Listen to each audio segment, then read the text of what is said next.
Hello friends, welcome back to our channel. आज मैं आपको आंतरिक सामुदायिक ऑडिटर चयन के संबंध में जानकारी दूंगी। आंतरिक सामुदायिक ऑडिटर नीति के चयन के संबंध में भारत सरकार के दिशा निर्देश के अनुसार सभी CLF का त्रैमासिक आंतरिक ऑडिट होना चाहिए।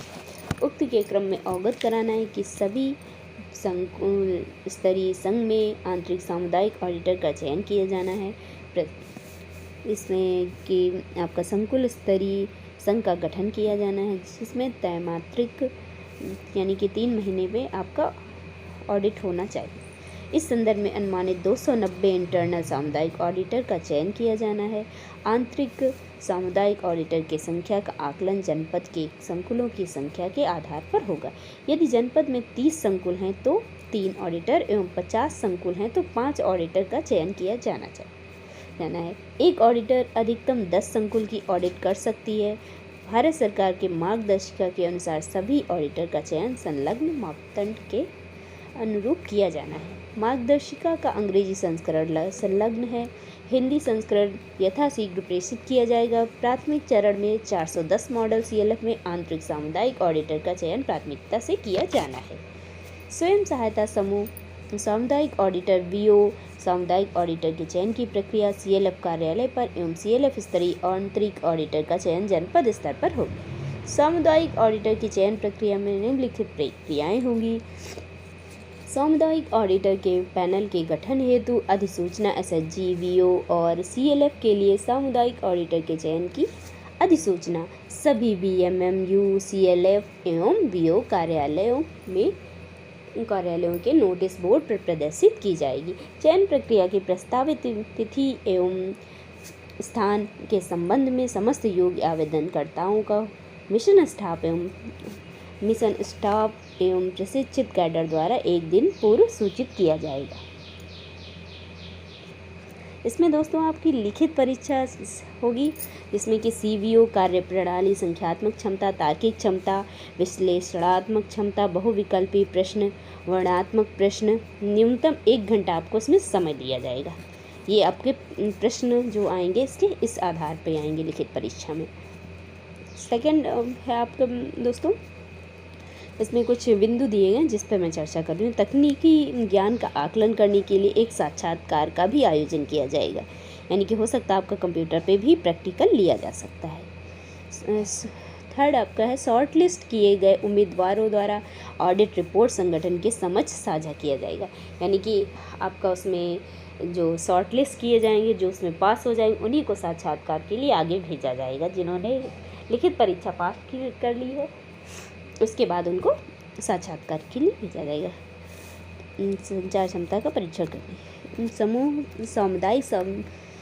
सामुदायिक ऑडिटर के चयन प्रक्रिया का विवरण इस प्रकार है। संकुल आवश्यक समूह सामुदायिक ऑडिटरों की संख्या का अनुमान लगाएगा और उन्हें चयन करने के लिए कार्य योजना तैयार करेगा। संकुल स्तर की संचालन समिति का गठन CLF EC सदस्यों, CLF प्रबंधक, CLF लेखाकार के साथ किया जाएगा। समूह सामुदायिक ऑडिटरों का चयन CLF द्वारा BMMU के सहयोग लेकर किया जा सकता है।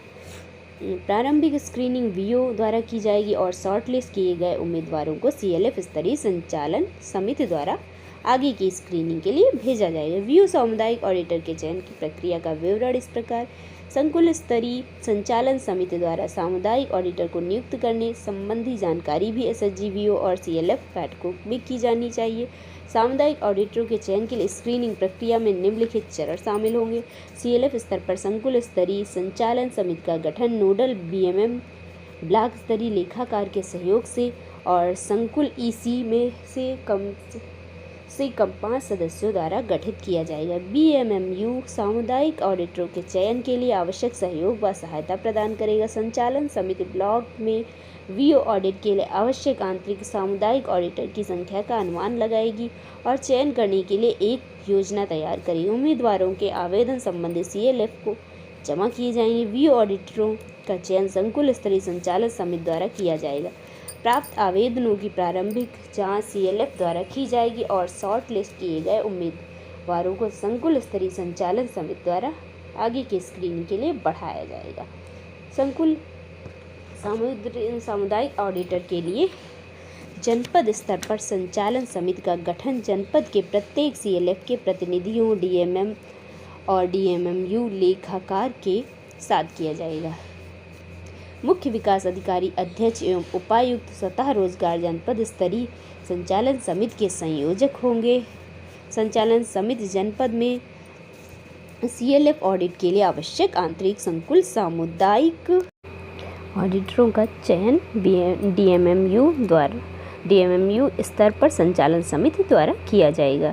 DMMU यानी डिस्ट्रिक्ट मिशन मैनेजर द्वारा किया जाएगा। आवेदन पत्रों की प्रारंभिक जांच BMMU यानी ब्लॉक मिशन मैनेजर एवं संकुल द्वारा की जाएगी और शॉर्ट लिस्ट किए गए उम्मीदवारों को जनपद स्तरीय संचालन समिति को आगे की प्रक्रिया के लिए भेजा जाएगा। समस्त आवेदन प्रपत्र, स्कोरिंग सीट एवं चयन संबंधित अन्य दस्तावेज नोडल संकुल स्तरीय संघ एवं ब्लॉक सत्र पर एक अलग पत्रावली में रक्षित किया जाएगा। संकुल सामुदायिक ऑडिटर के लिए चयन प्रक्रिया समस्त प्रतिभागियों हेतु जलपान, बैठने की व्यवस्था एवं आवश्यक स्टेशनरी की व्यवस्था मिशन के IBCB मद के CRP डेवलपमेंट कॉस्ट से नियमानुसार जिला मिशन प्रबंधन इकाई द्वारा किया जाएगा। उक्त चयन हेतु आंतरिक सामुदायिक ऑडिटर की योग्यता, प्रक्रिया, ऑडिट फीस का विवरण